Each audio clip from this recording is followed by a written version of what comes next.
शिवाय गुरवे नमः। शिवाय गुरवे नमः। शिवाय गुरवे नमः।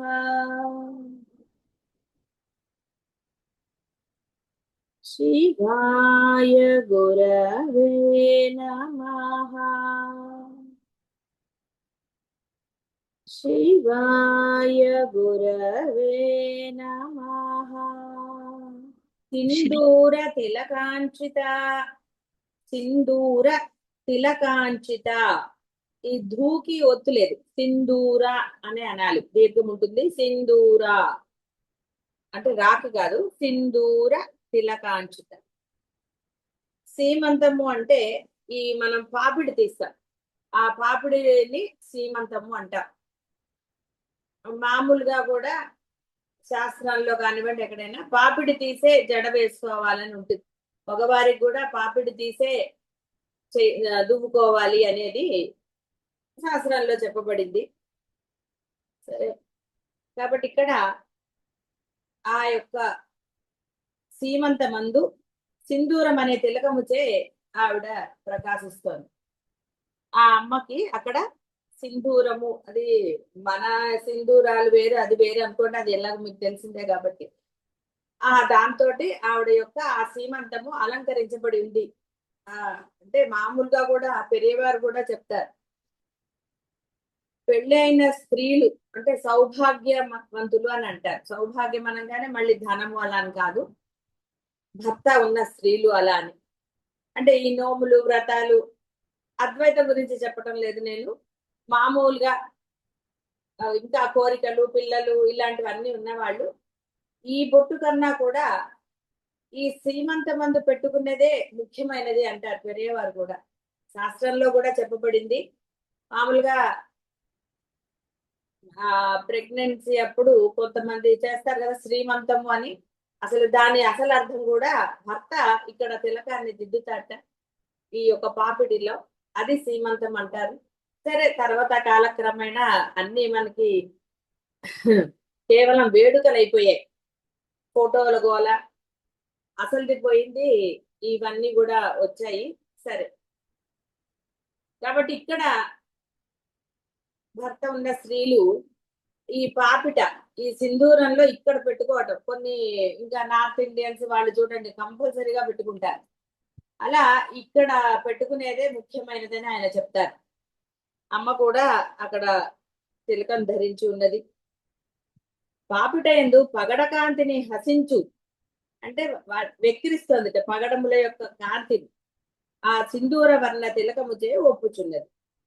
సౌభాగ్య చిహ్నములలో సీమంతమునందలి తిలకము ముఖ్యమగు ఒక అలంకార విశేషం, ముఖ్యమైనది అన్నారు. కాబట్టి అది చాలా ముఖ్యమైనది అంటే అక్కడ ధరించటం అనేది. భారతదేశమునందలి కస్తూరి తిలకం ఇదివరకే మృగచంద్ర కలంకాభ మృగనాభ విశేషకాను నామమున వర్ణించబడి ఉన్నది. అంటే మామూలు బొట్టు ఎలా పెట్టుకుంటుందో అమ్మకి చెప్పేశారు కదా, ఇక్కడ ఈ సింధూర తిలకంతో అమ్మ యొక్క సీమంతము అలంకరించబడి ఉన్నది. దేనికైనా కూడా సూక్ష్మార్థాలు ఉంటాయండి. కేవలము అమ్మ యొక్క ఆ తిలకం పెట్టుకుంది కదా అని చెప్పేయరు. ఎందుకంటే ఇక్కడ రూపవర్ణనాన్ని చెప్పటం లేదు. అమ్మ ఆ పరబ్రహ్మ స్వరూపం ఒక రూపం దాల్చింది. ఆ ఆ రూపం అంతా కూడా ఎక్కడ అంటే ఇక్కడ మనకి ఏ నామాలు అయితే వస్తున్నాయో ఆ నామాలకి అత్యంత సూక్ష్మమైన అర్థాలు ఉన్నాయి. కేవలం నామాన్ని బట్టి ఒక అర్థాన్ని మనం భావించేసుకుంటే అది మామూలు మనిషి యొక్క రూపం అయిపోతుంది. ఇది అలా ఉండదు. కాబట్టి ఏ నామానికి ఆ నామానికి అత్యంత సూక్ష్మమైన ఉన్నాయి కూడాను. కాబట్టి ఎక్కడా కూడా ఏ నామాన్ని మీరు తేలిగ్గా తీసుకోకండి. అత్యంత భక్తి శ్రద్ధలతో ఈ నామ పారాయణానండి స్తోత్రాన్ని పారాయణ చెయ్యాలి. అప్పుడే దాని యొక్క విశిష్టతాన్ని నేను చెప్పను, దాని యొక్క పరమానందాన్ని మీరు అనుభవించగలుగుతారు. ఉమా కేన ఉపనిషత్తునందు ఇంద్రునకు ఆకాశమున గోచరించి శ్రీ విద్య ఉపదేశం చేసించే పరమేశ్వరి. అందువలన ఊ అనగా శివుడు, మా అంటే పార్వతి. కాబట్టి పరశివ స్వరూపంగా ఉమా అయింది ఆవిడ. ఉమేతి మాత తపనే నిషిద్ధ పశ్చాత్ ఉమాభ్యాం సుముఖి జగామ. హైమవతి కన్యగా ఉన్నప్పుడు శివుని కొరకై తపస్సు చేయగా ఆమె తల్లియగు మేనక ఓ ఎన ఓ ఎన సంబోధార్థకంగా హెచ్చరించి మా అని వారించింది. అంటే ఇక్కడ ఒక అది కూడా చాలా బాగుంటుంది. శివుడు శ్మశానాల్లో తిరుగుతాడు, ఆ యొక్క ఆ ఘట్టం కూడా చాలా బాగుంటుంది. అంటే బూడిద పూసుకుని ఉంటాడు. ఉమా ఈ అమ్మాయి చాలా అందంగా ఉంటుంది.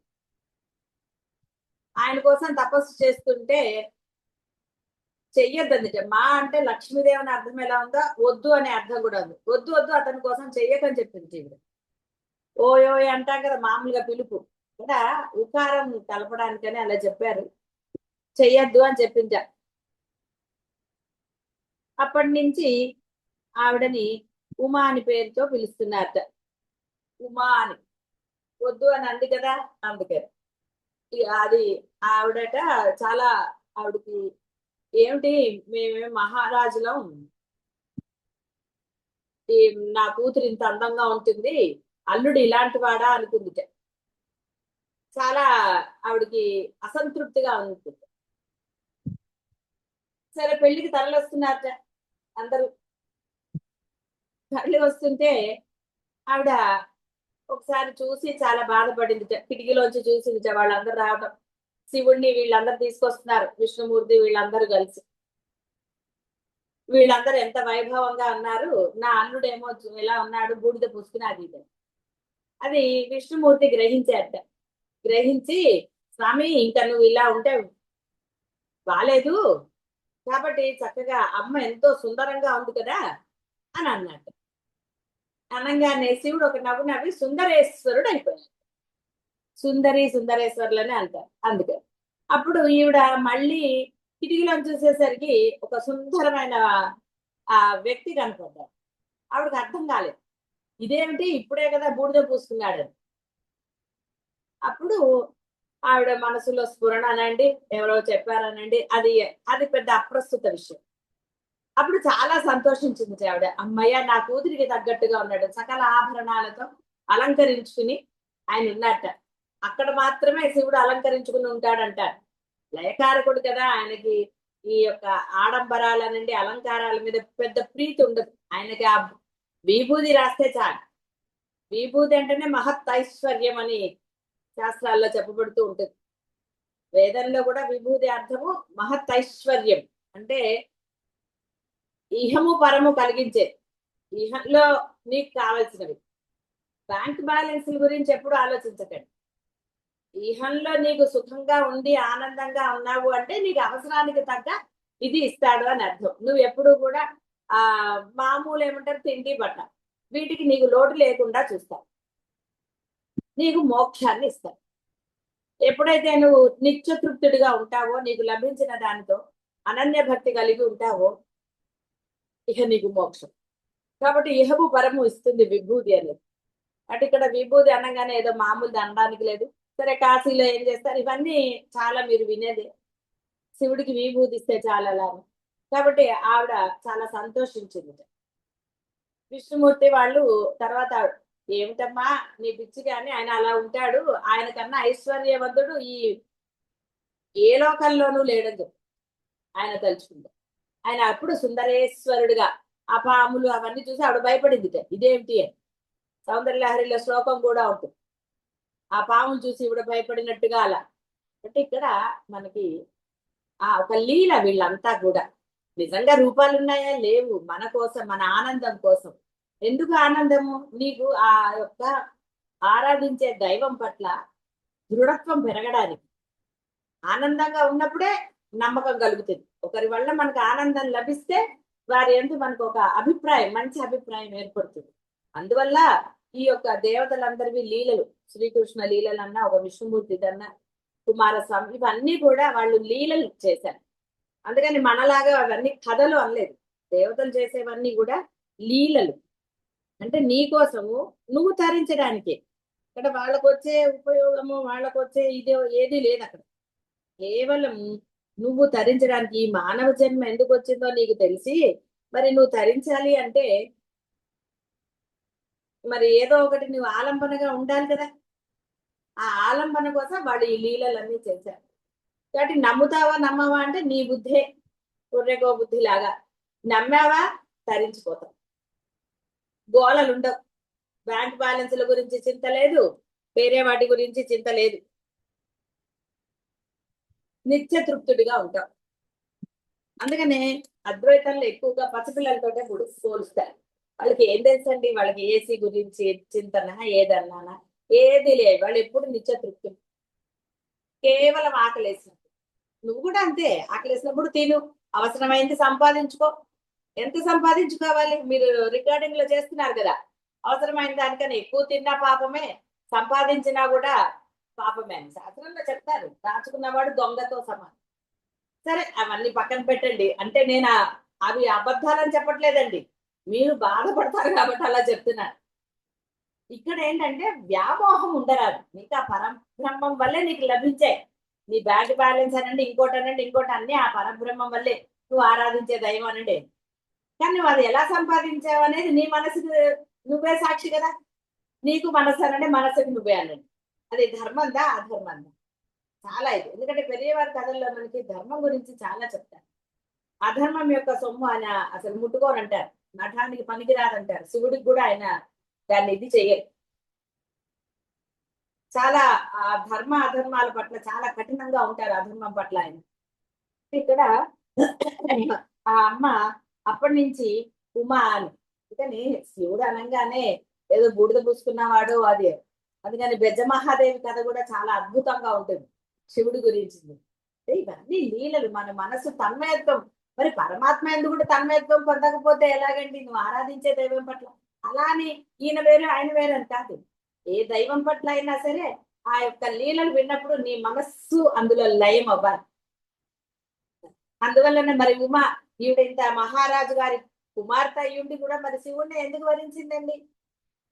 అందుకని ఇక్కడ మనసులు ముఖ్యమా ఇంకోటి ముఖ్యమా అంటే మీకు తెలియని సత్యాలు కాదు కదా అవి. ఉమా, ఉమా అంటే ప్రణవ సూచకం. ఉమా అన్న కాంతి అని కూడా అర్థం ఉందిగా. యాదేవి సర్వభూతేషు కాంతి రూపేణ సంస్థిత అని సప్తశతిలో ఉంటుంది. 6 సంవత్సరముల వయసు గల బాలికకి ఉమా అని పేరు. అంటే సంజ్ఞ అంటే అలా. ఇప్పుడు మనకి ఆ ఈ యొక్క దసరాల్లో ఈ బాల అవతారం అని, ప్రౌఢ అంటే ఒక స్త్రీని, దంపతుల పూజని, కన్యా పూజని ఇలా రకరకాలుగా చేస్తారు. మన దగ్గర ఇప్పుడు ఈ 3 సంవత్సరాలు 6 సంవత్సరాలది లేకపోవచ్చు, కానీ కొన్ని ప్రాంతాల్లో ఉంటుంది. కొన్ని ప్రాంతాల్లో ఇంట్లో పుట్టిన ఆడపిల్లకు కూడా కాళ్ళకి ఇది చేసి నమస్కారం చేసుకుంటారు, లక్ష్మీదేవి పుట్టింది అని. అంటే అమ్మే ఉంది అని చెప్పి అలా ఆడపిల్లలకి చాలా నార్త్ ఇండియన్స్ వాళ్ళు వాళ్ళని ఒక రాణులుగా చూస్తారు. వీళ్ళు చేస్తారు, చేయరని కాదు, వీళ్ళు చేస్తారని కాదు, కానీ చాలా రెస్పెక్ట్ ఇస్తారు. ఆ గౌరవం అన్నమాట. ఇలా ఇక్కడ ఉమా అంటే యాదేవి సర్వభూతేషు కాంతి రూపేణ. కాంతి అంటే ఏదో వెనక నుంచి లైట్ వస్తుందని కాదు, వారు చక్కగా ఆనందంగా ప్రకాశిస్తున్నారు అని అంటే. అందరిలో కాంతి లేకపోతే వాడు బతికున్నట్టు అవ్వదు కదా. శైలేంద్ర తనయ ఉమయే శైలేంద్రుడకు హిమవంతుడి కుమార్తె అయిన పార్వతి. సరే, దక్షయజ్ఞ కాలమందు కలిగిన పరాభవ కోపంన యోగాగ్ని కల్పించుకొని అందు ఆహుతి అయిన పరమేశ్వరి అవతారమగు సతి తనకు మహాభక్తుడకు హిమవంతుడు కుమార్తెగా అవతరించారు. అంటే వీళ్ళందరూ కూడా వాళ్లే అని, వేరే వేరేగా కాకుండా మహాభక్తుడే అతను. కానీ దక్షుడుగా ఉన్నప్పుడు ఆ దక్షయజ్ఞ ఇవన్నీ మీరు సినిమాలు చూసే ఉంటారు, కథలు వినే అంటారు. అప్పుడు అయ్యి మళ్ళీ అతను పశ్చాత్తాపం పొందినప్పుడు మళ్ళీ అతనికే కుమార్తెగా నేను పుడతానని చెప్పి అలా ఆవిడ అదొక ఇప్పుడు ఇది ఆ లీలలన్నీ ఆవిడ చేశారు. ఎందుకంటే మళ్ళీ అమ్మ రావాలి కదా, శివుడిని పెళ్లి చేసుకోవాలి. ఇవన్నీ కూడా ఒక లీలలు. మనం ఏంటంటే ఇద్దరు అలవాటైపోయారు కదా, అమ్మ నాన్న, కాబట్టి ఆ యొక్క లీల కల్పించారు. హిమవంతము నిషదము వింధ్యము సరే, ఇవన్నీ కూడా సప్త కులాచలములు అంటే సప్త పర్వతములని. కులము అంటే ఒక కూటమి, ఒక కుప్ప అంటాం కదా మనం. కులము అంటే అన్ని ఒకటే. 4 గ్లాసులు పెట్టారనుకోండి, గ్లాసుల కులం అది. అలా అంటే అన్ని కూడా పర్వతములే. ఇలా 7 పేర్లు ఇచ్చారు ఇక్కడ. 7 పర్వతములుట. ఈ హిమవంతం అనేది అందులో ముఖ్యమైనది. దాన్నే శైలేంద్రం అంటారు. అంటే పర్వతరాజమగు హిమవంతుడి కుమార్తె పరమేశ్వరి, అందుకని ఆమె శైలేంద్ర తనయ అన్నారు. గౌరీ, ఆ అమ్మే ఉమయే గౌరీ, సర్వ సౌభాగ్యదాయిని. గౌరీ గౌరీ ఇది సా సుందేత్. దక్షిణ యజ్ఞకాలంలో యోగాగ్నికి తనువును ఆహుతి చేసిన దక్షిణ కుమార్తె సతియే తిరిగి హిమవంతునికి అది మేనక ఎందు కుమార్తెగా జన్మించింది.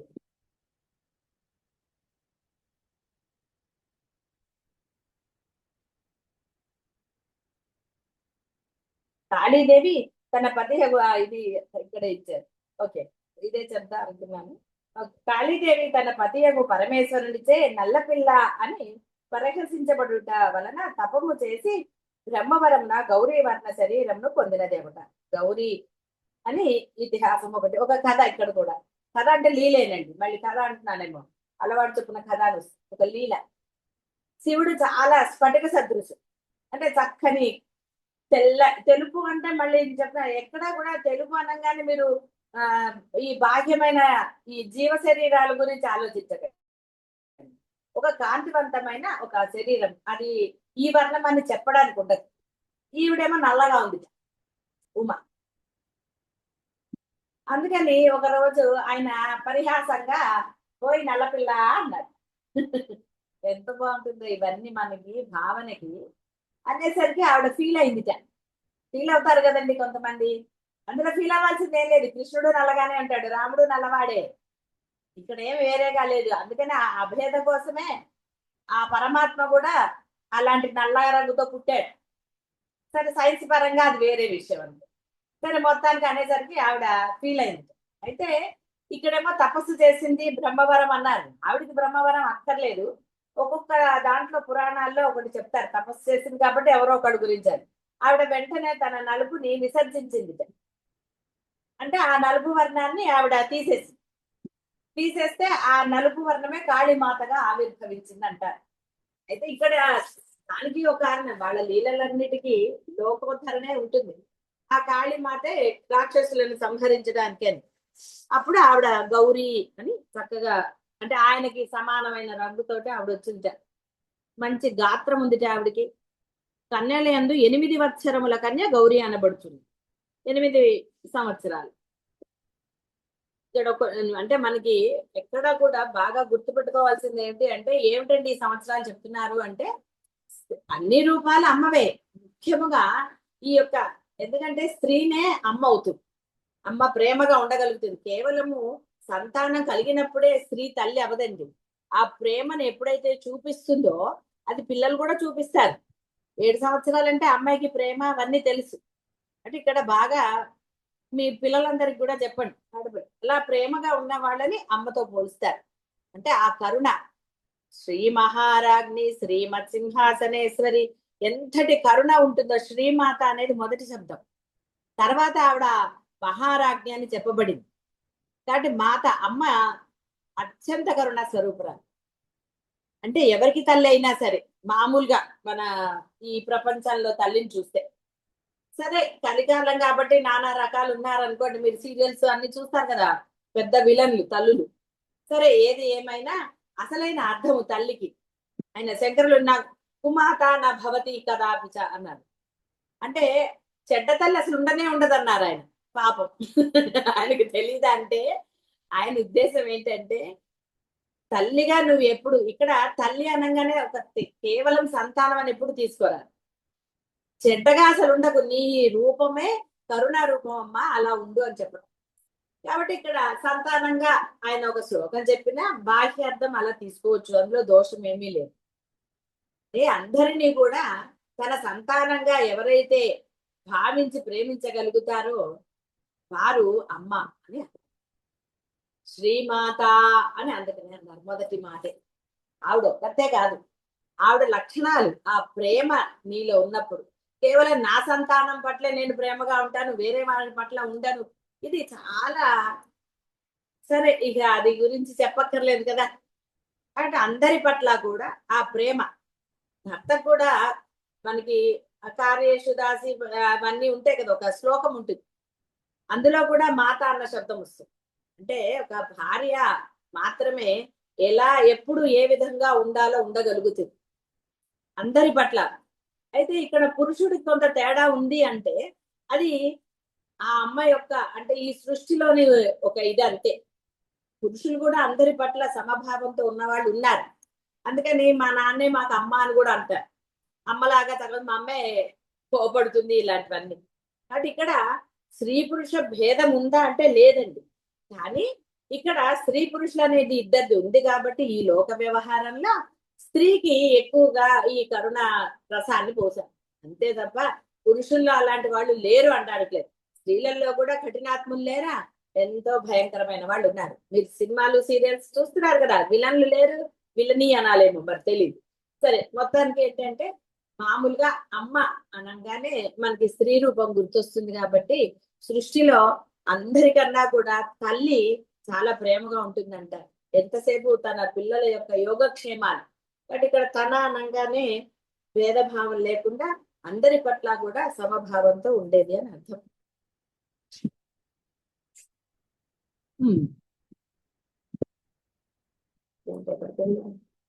గౌరీ కదా చెప్పేది. ఓకే, కాబట్టి 8 సంవత్సరముల కన్య గౌరీ అని అనబడుతుంది.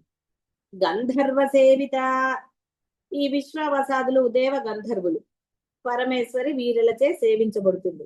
గంధర్వులు దేవ గంధర్వులు మనుష్య గంధర్వులని ఉన్నారు. అయితే గంధర్వ లోకంలో జన్మించిన వారు దేవ గంధర్వులు. మానవ జన్మమున పూర్వజన్మమున తాము ఆచరించిన పుణ్యకర్మముల చేత యోగము చేత గంధర్వ లోకాన్ని పొందిన వారు మానవ గంధర్వులు. అంటే ఇక్కడ మనకి కొన్ని లోకాలు ఆలోక్య సామీప్య సాయుధ్యాలు ఇలాంటివన్నీ ఉన్నాయి కదా, పుణ్య విశేషాలతో స్వర్గాన్ని పొందుతారు, ఇలాంటివన్నీ ఉన్నాయి. కాబట్టి అలా కొంతమంది మనకి పురాణాల్లో కూడా ఉంది, వాడు గంధర్వ లోకం చేరాడు. ఏమో ఉంటాయండి కొన్ని అలా చేస్తే వాటి వల్ల. అవన్నీ నాకైతే తెలియదు, మీకు కావాలంటే ఎందులోనే వెతుక్కోండి. కాబట్టి గంధర్వ లోకం పొందుతారు కొంతమంది మానవుడిగా పుట్టిన వాళ్ళు. వాళ్ళ యొక్క ఇక్కడ చెప్పారు కదా, పుణ్యము ఆచరించిన పుణ్యకర్మముల చేత. యోగం అంటే ఏకత్వం అని అర్థం. యోగం అంటే అదేదో యోగాసనాలు వేశారని కాదు. కాబట్టి వాళ్ళు మానవ గంధర్వులుట. ఈ అందరి చేత అమ్మ సేవించబడుతోంది కాబట్టి గంధర్వ సేవిత. గంధర్వులు గాయక శ్రేష్ఠులు కాబట్టి అమ్మని వీళ్ళు వేణు వీణాది గానములచే సేవిస్తూ ఉంటారట. అందువల్ల కూడా గంధర్వ సేవిత అన్నారు. సామగానంతో సేవించబడుతుంది. విశ్వగర్భ, విశ్వం యొక్క కారణదేహ బీజములను గర్భములను తన గర్భంలో ధరించింది. మహాప్రళయ కాలమున ఈ చరాచర ప్రపంచం అంతా నశించగా దాని యొక్క బీజ సముదాయం అంత కూడా వాసనా రూపమున తన గర్భమునందు ధరించినది. కాబట్టి పరమేశ్వరి విశ్వగర్భ. ఇక్కడ దేహం ఉంది కాబట్టి గర్భం అన్నారు. గర్భం అంటే అర్థం ఏంటి? మధ్య. ఇంటి గర్భము అంటే ఇంటి మధ్య స్థలం. మానవ దేహాల్లో మధ్యలో ఉండేది గర్భం. మామూలుగా చూస్తే ఉదరం. ఆ ఉదరంలో ఆవిడ ఇది చేసినారు. ఇక్కడ ఏమన్నా విత్తనాలుగా పెట్టిందనా? అది ఏంటి అంటే అంతా ఆవిడే కదా, లోపల బయట ఉన్నది ఆవిడే. అంతా ఆవిడే అయినప్పుడు మళ్ళీ విడిగా ఏదో తీసి దాచిందని కాదు. అంటే ఒక బోధలో చెప్పినప్పుడు నీకు అర్థం కావడానికి అలా చెప్తారు. ఎందుకంటే ఒక దేహాన్ని నువ్వు అంటే రూపంగా భావించి అమ్మని ఆరాధిస్తున్నావు కాబట్టి ఆ విధంగా గర్భంలో దాచుకుంది అంటారు.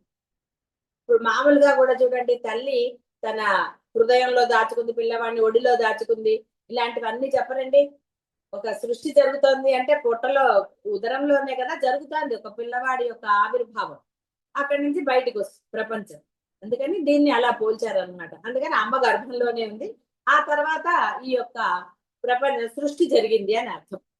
సృష్టి కార్యమే ప్రతి తల్లి పిల్లవాళ్ళని ఇది చేసినప్పుడు ఒక సృష్టి అంటారు. అందుకనే అది చాలా జాగరూకతనండి, చావు పట్టుదల అని అంటుంటారు కదా. అంటే ఎందుకులే అలాంటివి అంటామని కొంచెం సందేహిస్తున్నాను. సరే, ఏది ఏమైనా ఒక సృష్టి కార్యం జరుగుతుంది అలా. మీ బాహ్య ప్రపంచంలో చూసింది అదే. ఆ అమ్మ కూడా అందుకని గర్భం అన్నారు, అంత తప్ప ఆవిడ దేహంలో ఆవిడ అది ఇది అని మీరు అనుకోవాల్సిన ఆవశ్యకత లేదు. అందుకని అంతా తనలోనే ఉంది కాబట్టి. ఎందుకంటే ఈ ప్రపంచంలోనూ ఉంది, ప్రపంచానికి చుట్టూరా ఆవిడే ఉంది, ఆ ప్రపంచానికి ఆవల కూడా ఆవిడే ఉంది. ఆవిడ తప్ప అన్యము లేదు. కాబట్టి ఇక్కడ విశ్వగర్భ అన్నారు, అంతా కూడా ఆవిడ యొక్క ఉదరమందే ఉంది. ఈ విశ్వరూపమునే పరమేశ్వరి హిమనదాదులుగును శ్రీకృష్ణ రూపమున యశోదకును అక్రూరునకును అర్జునునకును ప్రదర్శించను.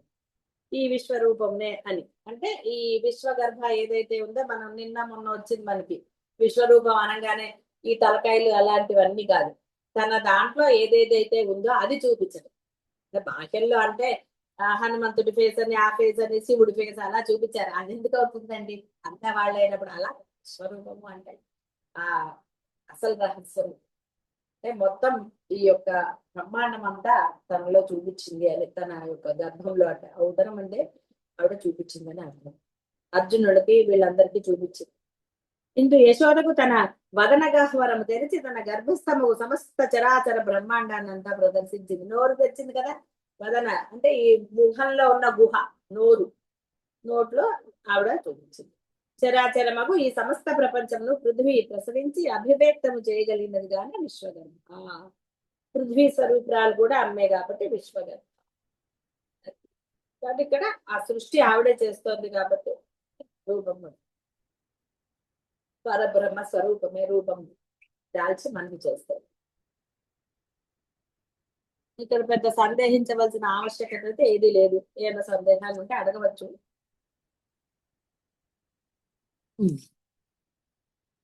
స్వర్ణగర్భ హిరణ్యమే గర్భముగాను హిరణ్యము గర్భములో కలదిగాను చెప్పబడుట పరమేశ్వరి స్వర్ణగర్భ. హిరణ్య గర్భుడగు బ్రహ్మదేవుని స్వరూపమగుట స్వర్ణగర్భం. స్వర్ణమును గర్భమున ధరించిన భూదేవతా స్వరూపిణి పరమేశ్వరి. సువర్ణములన మంచివి అగు వర్ణములు, మాతృకా వర్ణములు, మంత్రములు, వర్ణముల నృత్యస్థ సమ్మేళన రూపమే వేదాంగములు. వీనిని గర్భమున ధరించినది ఒకటే స్వర్ణగర్భ శాస్త్రయోనిత్వ. కాబట్టి ఇక్కడ స్వర్ణం అంటే అర్థమైంది కదా, మీరు ధరించే బంగారాలు అవి కాదండి. స్వర్ణము అంటే వర్ణములు అనండి, సృష్టి అనండి, ఏదైనా అండి శ్రేష్టమైనది అని అర్థం. అన్నిటిలో శ్రేష్టమైనది ఈ సృష్టి శ్రేష్టమైనది, ఎందుకంటే ఆవిడ సృష్టిస్తోంది కాబట్టి స్వర్ణ గర్భ హిరణ్యమే గర్భముగా.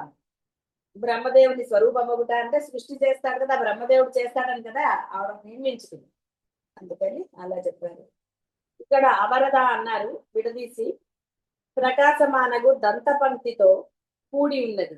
అమర అంటే కనిష్ఠులకు సోదరులను సోదరీలను ప్రసాదిస్తుంది అని. వరద కూడా అనవచ్చు.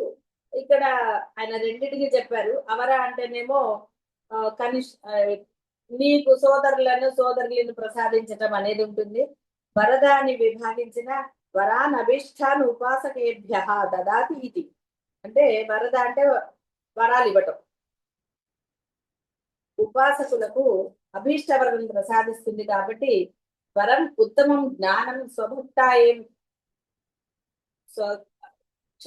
స్వభక్తాయేం త్రాయతి దదాతి ఇది. అంటే స్వభక్త శ్రేష్ఠులకు ఉత్తమ జ్ఞానాన్ని ప్రసాదిస్తుంది.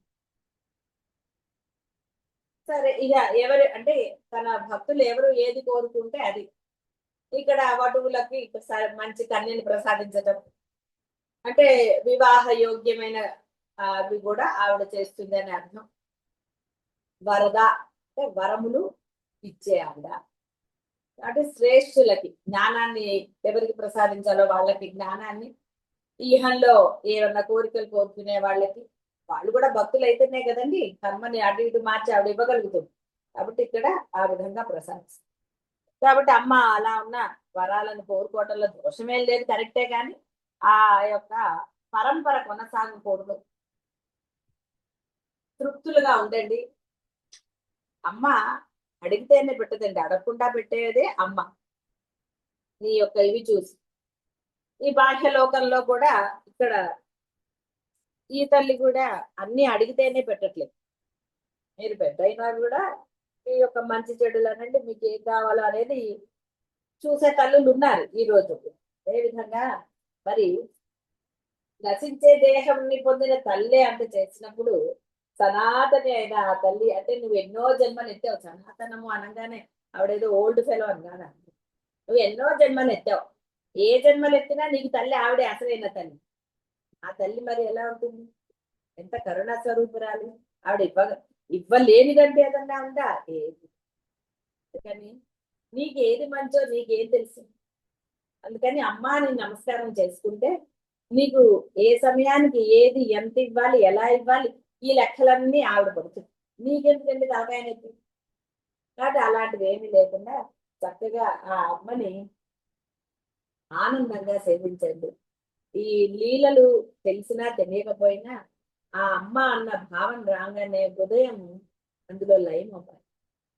మీరు ఏ నామంతో ఆవిడ్ని ఆరాధించినా ఆ నామంలో మీ హృదయం ఎప్పుడైతే లయిస్తుందో అదే అసలు. ఆ లయం జరిగినప్పుడు ఆ లయం స్థిరంగా ఉంటే, నిత్యతృప్తులుగా ఉంటే, ఆ నిత్యతృప్తం అనేది ధర్మంగా ఉన్నప్పుడే మీకు సత్యం అవుతుంది. ధర్మం లేనివాడు ఎప్పుడు తృప్తిగా ఉండదండి. వాడికి ఎప్పుడు టెన్షన్ లేదు. మీకు అనుభవమే, మీకు తెలియని విషయం ఏమి కాదు. ఇక్కడ కొత్త విషయాలు ఏమి చెప్పబట్టలేదు. చక్కగా ధర్మస్వరూపులై నిత్యతృప్తులుగా ఉంటే ఆ యొక్క అమ్మ యొక్క వరాలు, ఏ వరాలు ఇవ్వాలి? జ్ఞాన ప్రదాయిని ఆవిడ ఇచ్చి తీరుతుంది. శుభం భూయాలి.